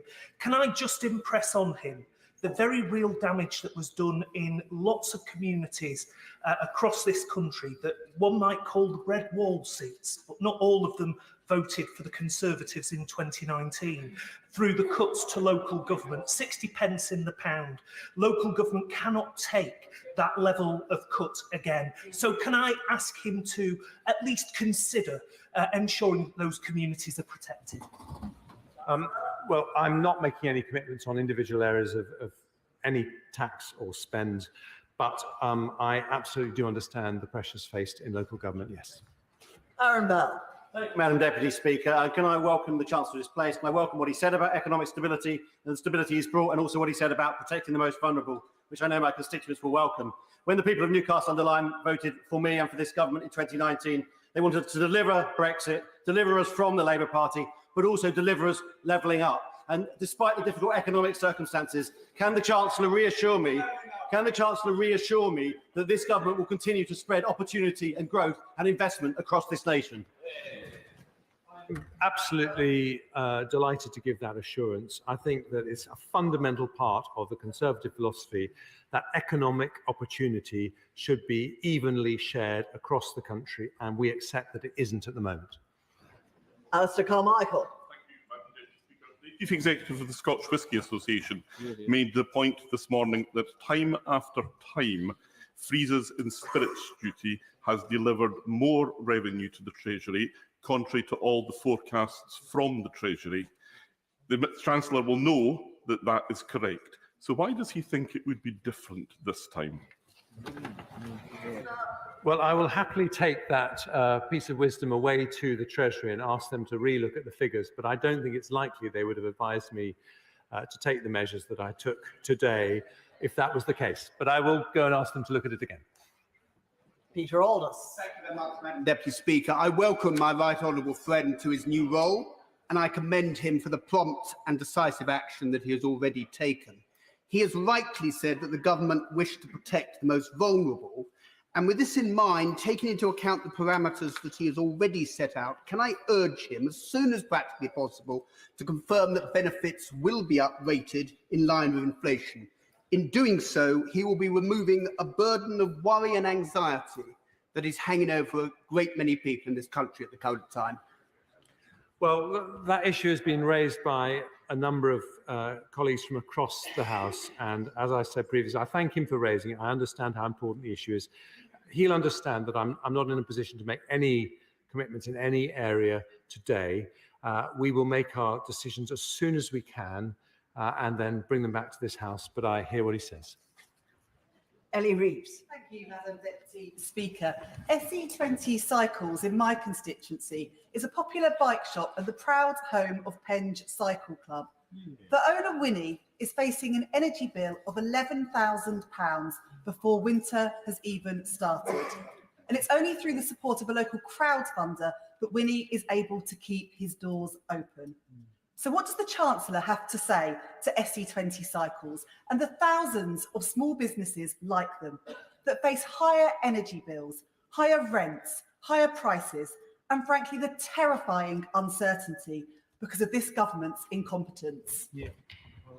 Well, we introduced the energy price guarantee precisely because we care about families and also businesses that are facing unexpected increases in their fuel bills. So I'll write to her to tell her exactly how we're supporting small businesses in her constituency. Richard Holden. Deputy Speaker, and I would really like to welcome my right honourable friend to his place as a great first step in restoring trust and confidence in our economy. And while I welcome the broad package of energy support measures, can I echo sentiments of other honourable members and those of my constituents from Council Village Hall, who I met this weekend up in rural Weardale, who are very concerned about the extra costs of being off-grid. And if you could look at that over the next couple of weeks, it would be massively appreciated. And would you also keep working on that broader energy security measures so that we can ensure that we don't face this situation again in the future? Chancellor. Absolutely do that. Gavin Newlands. Brexit merited not one mention in his statement. Because the truth is, Madam Deputy Speaker, that this economic crisis was baked in when his party committed to a hard Brexit. It was just a matter of when, although the Prime Minister substantially brought that forward. The then Member of Parliament for South West Surrey said that service levels and investment in public service would be massively impacted by Brexit. So did the Chancellor agree with the then Member for South West Surrey? I'm very sorry. I missed the last part of his question. And so I want to give him, I'm not sure if he's allowed to say it again, but on the first part of his question, I would just simply say that when it comes to Brexit, the UK grew faster than the Eurozone countries since 2016. So I don't accept his analysis. James Morris. Thank you, Madam Deputy Speaker. Can I warmly welcome the Chancellor to his place? He, more than anybody else, will be aware of the pressures that are in the health and social care system as we enter a difficult winter. And would he be able to give reassurance to the people working in the NHS and to patients across the country that he will maintain levels of funding necessary to cope with those winter pressures and also cope with the challenges which the health and social care system will face in the future? Well, I'm one of, I think, only two chancellors who has been health secretary, so I'm very, very aware of the pressures in the NHS. And I'm not making any commitments, but I would say that when it comes to the NHS, the whole country wants to make sure that it's able to cope with not just winter crises, but also the pressures that we've had since COVID. So we will look at that very, very carefully. But I would also like to see reform in the way NHS funding is spent, because I think we can do better with the large sums that we spend already. Barbara Keeley. Thank you, Madam Deputy Speaker. After the government's disastrous mini-budget, I heard from a constituent, a single-person first-time buyer, who had been saving to buy a home for 7 years and who can no longer afford a mortgage. She described that as a kick in the teeth. What does the Chancellor of the Exchequer say to my constituent and to all those ordinary people across the country battling price rises, struggling with increased mortgage costs and having their pensions hit because of the effects of 3 weeks of instability caused by the economic incompetence of the current Prime Minister and her government? We've listened to her concerns, we've changed our policies as a result, but also, in fairness, the rise in interest rates is not just because of actions taken by the UK government in the last few weeks, it's because of global factors, and we will do everything we can going forward to shield people like your constituent from those global factors, but we can't do everything. Dr. Ben Spencer. Thank you, Madam Deputy Speaker, and I thank my right honourable friend for his statement today. Look, it's absolutely right that the government prioritises above all else economic stability and accordingly makes the necessary but difficult decisions given challenging circumstances. Can you confirm that pursuing a high-growth economy remains central to the vision and will you continue to pursue policies of reducing the tax burden as circumstances and the economy allows? I'm happy to confirm to my honourable friend both those points. Wendy Chamberlain. I'd like to return to a theme that I picked up at the Plan for Growth 3 weeks ago, which is carers, and particularly unpaid carers, who are finding, because of carers allowance, they either basically cannot work at all because of carers allowance, or it means that they're struggling to make ends meet. Will the Chancellor confirm, are we going to see inflationary increases to benefits? But if not, is he going to consider expanding the means-tested cost of living payments to include those on carers allowance? Or at the very least, will they just allow people to work more before their carers allowance is impacted? Well, I've said, and she will have heard me say, that I'm not announcing decisions on any individual areas because of the gravity of the situation we face. But the other issues she raises about carers allowance, I will happily write to her on anyway, because I think these are all things we keep under review. Jason McCartney. Thank you, Madam Deputy Speaker. I very much welcome the fact we now have an entrepreneur in 11 Downing Street. I also welcome the fact that the Chancellor over the weekend has been speaking once again about compassionate conservatism, supporting those in our communities most in need, while striving for sustainable growth. Now, I know my right honourable friend isn't making any spending commitments today, but does he agree with me in principle, one of the best ways that we can support and create sustainable jobs in our communities is by continuing to invest in our levelling up agenda across communities in our country? Chancellor. Absolutely. I'm very happy to confirm that I agree with that in principle. Lisa Cameron. Thank you, Madam Deputy Speaker. Two very important conferences are taking place in the UK this week, the Digital Asset Summit and the Bitcoin Collective Summit, supporting the government's aim towards a UK cryptocurrency hub. The all-party parliamentary group of digital assets and cryptocurrency that I chair are keen to meet with Treasury to hear about his commitments towards regulation and consumer protection, but also to take forward the vast potential of this area in terms of job creation and innovation and growth. Thank you very much. I know she's been in discussions with the Financial Secretary to the Treasury, and I know he'd be delighted to communicate with her further because she obviously has a lot of expertise in this area. Rachel Maskell. Thank you, Madam Deputy Speaker. For 3.5 weeks, the government have gambled with people's pensions, with their mortgages and their futures. I noticed the Chancellor in his list of people he has met didn't mention the pensions regulator, and yet pensions have taken a significant hit over this period. So can he say that pensions schemes will not be deemed as unviable over this period, will get the support they need from government and ensure that they are stable for the future, both defined contribution and defined benefit schemes? Well, I have had many discussions on pensions issues with the Governor of the Bank of England, who, as she knows, has taken extensive action to protect the viability of pension funds. And she will be as pleased as I was that he announced today that he thinks that he has basically succeeded in resolving that issue in nearly every case. Chris Stevens. Madam Deputy Speaker, so can I ask the Chancellor if he will commit to the House that he will also, as part of his decision-making, take notice of social consequences and the need for social stability, because Food Aid Charities handed a petition to Downing Street today saying that they are struggling to meet the demands of their fellow citizens.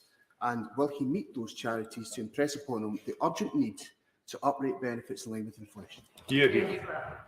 Well, I'm meeting with many different people to discuss that very issue, but I'm afraid I can only point him to my earlier answer that I'm not announcing any decisions on it today. Clive Efford. Madam Deputy Speaker, the Chancellor has taken plaudits for having calmed the markets, but it hasn't resolved the problem. He's just stopped it getting worse. Gilts are still going to cost more. Borrowing is going to cost more for the government. In perpetuity going forwards, that's going to impact on people's mortgage rates. Does he expect repossessions to go up in the coming future? And if so, what action will he take in order to assist those people who find themselves in that situation because of the Prime Minister's reckless budget? Because I don't want that to happen, that I've taken the very difficult decisions today. Christine Jardine.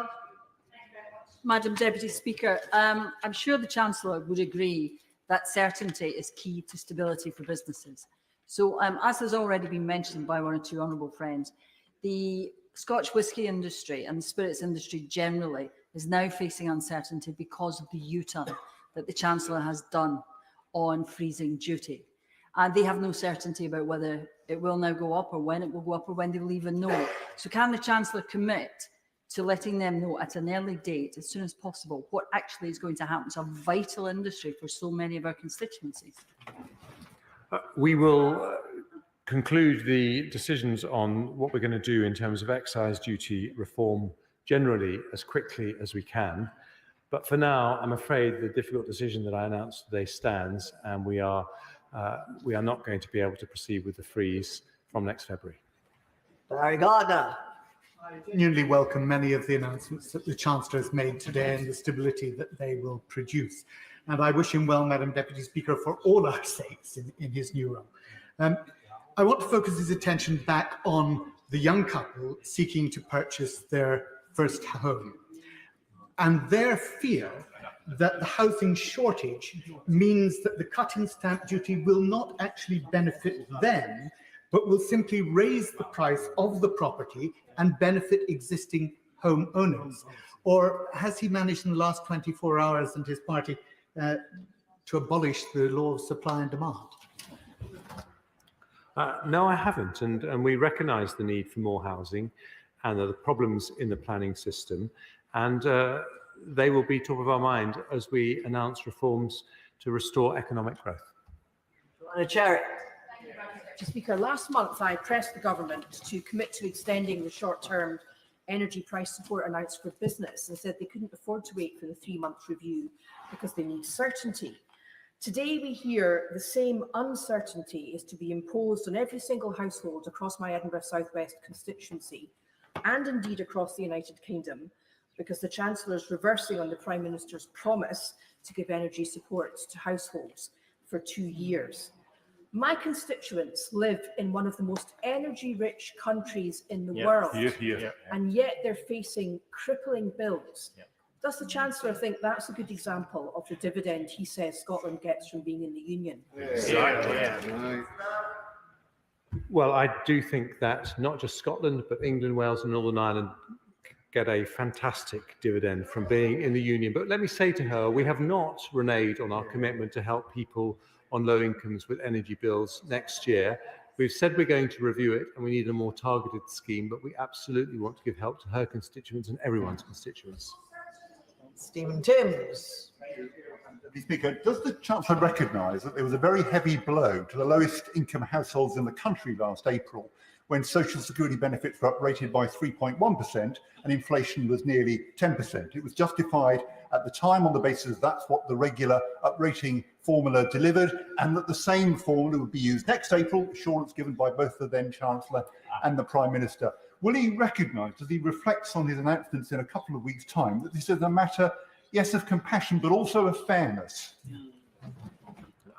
I do accept that, and I think compassion and fairness are two sides of the same coin, and I've told him that whilst I can't give the answers to any of these decisions, it will be through those prisms that we make these very difficult choices.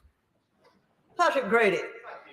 Speaker, how will the concerns and experiences of the nations and regions of the United Kingdom be represented on his new advisory panel? And what, if any, are the Barnett consequentials of today's amendment for the devolved administration budgets? On the latter point, I'll write to him, and on the former point, I'm very confident that the advisers I have will be able to speak for the whole United Kingdom. Nick Smith. Madam Deputy Speaker, can I press the Chancellor? The defined benefit pensions market has been in turmoil. Schemes nearly folded, and the Bank of England has spent £20 billion to steady the market. So can I ask the Chancellor how he's going to grip this better so pensioners can have confidence in their schemes? Well, I believe the Bank of England has taken very important action, and I just refer him to what the Governor of the Bank of England said today and his confidence that those issues have been largely resolved. Alan Dorrans.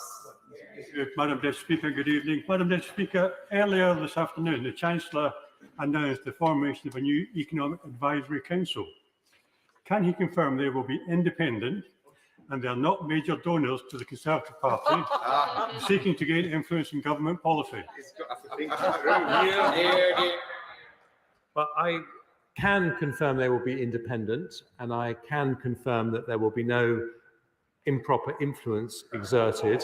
And I can confirm that he'll be very pleased to hear that all donations to the Conservative Party are vetted and legal. Richard Bergen.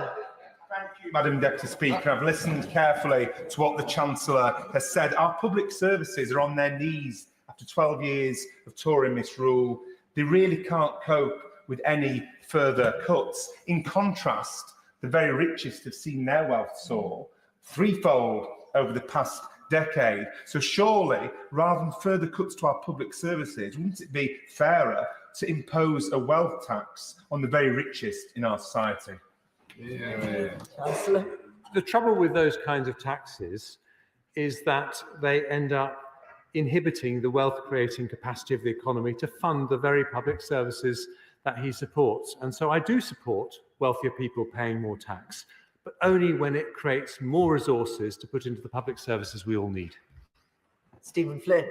A government that Scotland didn't vote for, a Chancellor who's leading the way despite Scotland not voting for him, and of course he's about to impose swinging public sector cuts upon Scotland that again we did not vote for. With that prospectus, is it any surprise that the people of Scotland are going to choose a different path? Well, I'm very happy that he's concerned about what the people of Scotland voted for, which was to remain in the United Kingdom. Karen Smith. Deputy Speaker, for the past year I found myself agreeing regularly with the Right Honourable Gentleman when he warned that the workforce burnout across the NHS and social care had reached emergency levels and is an extraordinary dangerous risk to the functioning of both services. Does he stand by that assessment today, and will he now be supporting an independent workforce plan?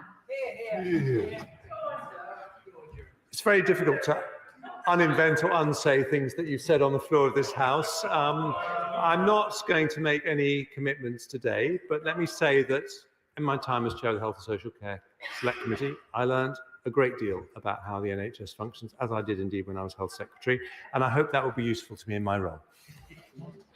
Patricia Gibson. Thank you, Madam Deputy Speaker. The dog-like devotion that the Tory branch office members in Scotland have for their London bosses was hopelessly exposed when they urged the Scottish Government to follow the disastrous tax plans of the soon-to-be former Prime Minister. Hours later, the same branch office members applauded October's Chancellor's abandonment of those plans in a desperate effort to stay on script.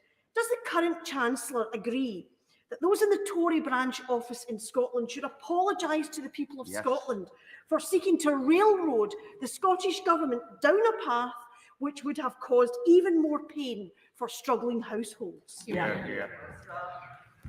Well, the Tory government that she so hates has shown itself in the last few days to be willing to take tough and difficult decisions if they're right for the country. So here's a tough and difficult decision for her. Independence will make Scotland poorer in every single way. So why don't you abandon it? Madam Deputy Speaker, the Chancellor has reversed most of his Prime Minister's budget, yet is still talking about spending cuts to pay for the fine mess his government has got this country into. Tory austerity broke our precious NHS, which he had a hand in. Now he is in charge of purse strings. Will he put his money where his mouth is, invest in NHS, implement the workforce plan he knows is desperately needed? Well, before I was Chancellor, with great respect to the Honourable, I think I did put my money where my mouth is, because when I became Health Secretary, we were funding the NHS at the OECD average, and now it's the 5th highest in the OECD. So I've started to fix years of disastrous Labour underfunding. Jim Shannon. Sorry, you threw me off there. I was looking around to see who it was. Thank you very much, Madam Deputy Speaker, for calling me.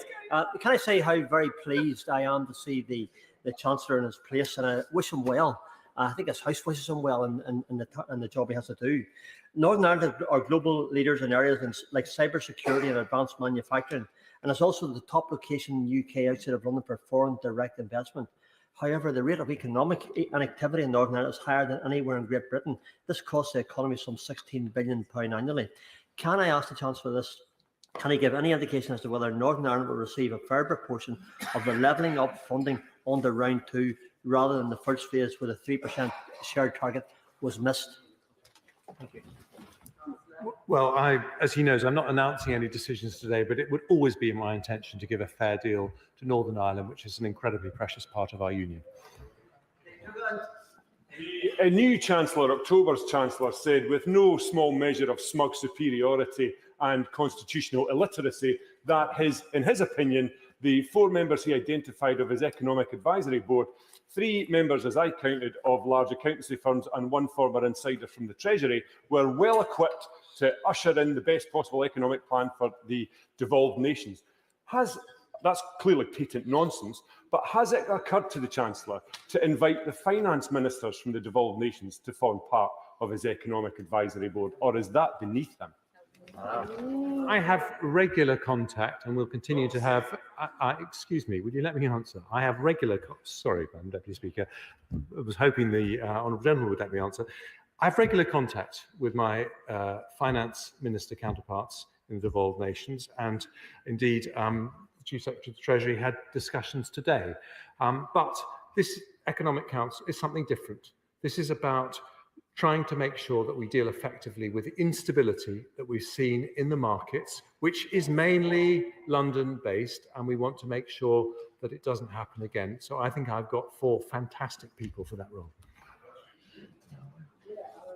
Colin Martin. Thank you, Madam Speaker. My constituents of Birmingham, Perry Bar, and the people of the West Midlands who work tirelessly to be able to secure homes for their families now look on in disbelief as they are having to focus on soaring energy bills in addition to crippling mortgage interest rates. Can the Chancellor explain how he will ensure my constituents will not lose all they have worked for and they do not need to make a choice between heating, eating, or keeping their homes?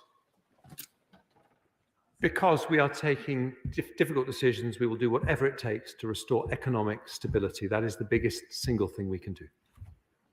Marie Rimmer. Thank you, Madam Deputy Speaker. Could the Chancellor explain to me the announcements today on tax? Will they have implication on the primary legislation that the government is looking to introduce to enable the offer on tax and simplify regulations on the investment zones? This was an in-principle policy published on the 24th of September, and then expressions of interest asked for on the 2nd of October, and a rushed, you've got to have them in by the 14th of October. There's very little detail for people to make really informed decisions. I know it, I'll write again if the Bayes Secretary of State remains the same. I've written to 2 on one really good scheme, which is going to be massive.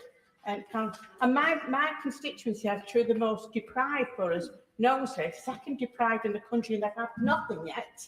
And then we've got St Helens, which is high up there. But the schemes are just wonderful. What was the impact? Sorry, I've sat down. My knees. Because we're getting towards the end of our questions, I will reply to her letter. I don't believe there is any implications from what I've said today, but if I'm wrong, I'll let her know. Munira Wilson. Deputy Speaker, if the Chancellor is serious about growth, he has to be serious about education. Yet school governors in my constituency recently described the funding situation they face as soul-destroying. One said, we've trimmed everything we can possibly trim. They're considering laying off teaching assistants, delaying building repairs and axing school trips. So could the Chancellor of the Exchequer tell parents and teachers in my constituency what else he wants schools to cut to pay for the Prime Minister's economic incompetence? But I want to do everything I can to protect our precious public services. I totally agree with her about the link between education and economic growth, but I also think it's about social justice. I want to have fantastic schools for all our children from whatever their background. That's why I've taken the difficult decisions I've announced today. Cat Smith. Thank you, Madam Deputy Speaker. And I know the Chancellor has already performed quite a lot of U-turns today, but can I invite him to make another U-turn, specifically on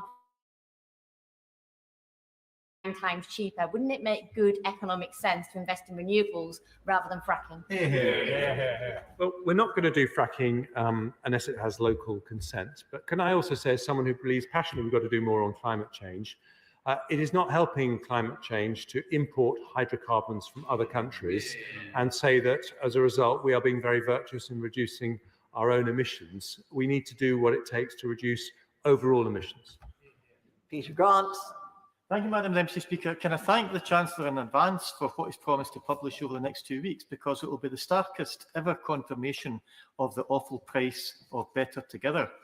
Unless you're a banker on a bumper bonus, which not many of my constituents are, they're looking at higher food prices, higher fuel prices, higher mortgages, reducing wages in real terms, falling benefits in real terms, and savage real terms cuts in public services. Alternatively, my constituents could be building towards a Scotland that's creating 385,000 jobs in renewable energy, producing between 3 and 4 times as much energy as we need, and who knows, maybe even selling it on at mates rates to our friends and neighbours as long as they treat us well. I respect the Chancellor's right to dismiss that future. I think he's doing himself an injustice by basing his dismissal on blind evidence-light dogma rather than looking at the facts. But will he accept that it is not for him, for anyone in those benches, or indeed for anyone in these benches, to deny my constituents the right to choose between those two futures? I can accept that he and I are different in that I am totally emotionally committed to the union and it's part of my identity, and he feels differently about that. But what I can't accept is that it would be anything other than madness for every household in Scotland to want to leave the United Kingdom, which would make them much worse off. Rebecca Long-Bailey. Deputy Speaker, the Chancellor spoke of cuts, albeit shrouded in compassionate conservatism, a paradox if ever there was one. But surely he must realise how serious things are in public services at the moment. In Salford alone, the council is sitting on a 16 million shortfall due to soaring energy costs. That's on top of slashing their previous budget in half and slashing their staff rotas by over half. How can he possibly put forward compassionate cuts upon services that are barely able to function at the moment? It's because I want to be able to invest in public services like the ones that she talks about that I think it's so important to take tough economic decisions at times like this. And all I would say is that whilst she and I have a different viewpoint on many issues, her party has supported the decisions that I have taken today, and I think that was the right thing. Martin Day. Madam Deputy Speaker, having heard the Chancellor's televised statement earlier, gilt prices rose and the yield on them fell, thereby reducing their effective interest rate. Does the Chancellor recognise that the markets have effectively factored in the removal from office of the Prime Minister, and what does he think will happen if this does not happen? I'm afraid one of the first lessons I was told as Chancellor is never to speculate on why markets do what they do, and I'm not going to break that today. Carol Monaghan. The Chancellor has repeatedly refused to answer questions about uprating of benefits.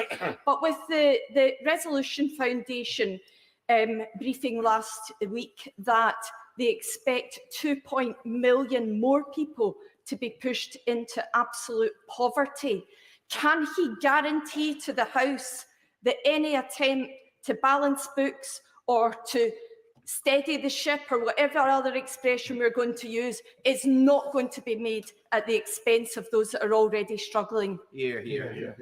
Well, as I've said, and I am happy to repeat, all these decisions will be taken through the prism of the impact on the most vulnerable people in society. Sam Tarry. Mr. Speaker, many constituents in Ilford South were very glad that the last Labour Prime Minister had the foresight to make the Bank of England independent when that mini budget a few weeks ago almost tanked 6 pension funds in the UK. Madam Deputy Speaker, what I'd like to know from our new Chancellor today is what he's going to do when there's at least one more that is still at risk to ensure that pensioners in Ilford South and the millions across the country who are not only angry but frightened can seek those reassurances from the new Chancellor that you will do something concrete to shore up pension funds, not just over the next few weeks, but the next few years. I think we've had very decisive action from the Bank of England to do exactly that, and I hope he's encouraged by what the Governor of the Bank of England said today about his belief that he has largely solved those issues. And finally, the prize for patience and perseverance goes to Daisy Cooper. Thank you, Madam Deputy Speaker. I think I now know what it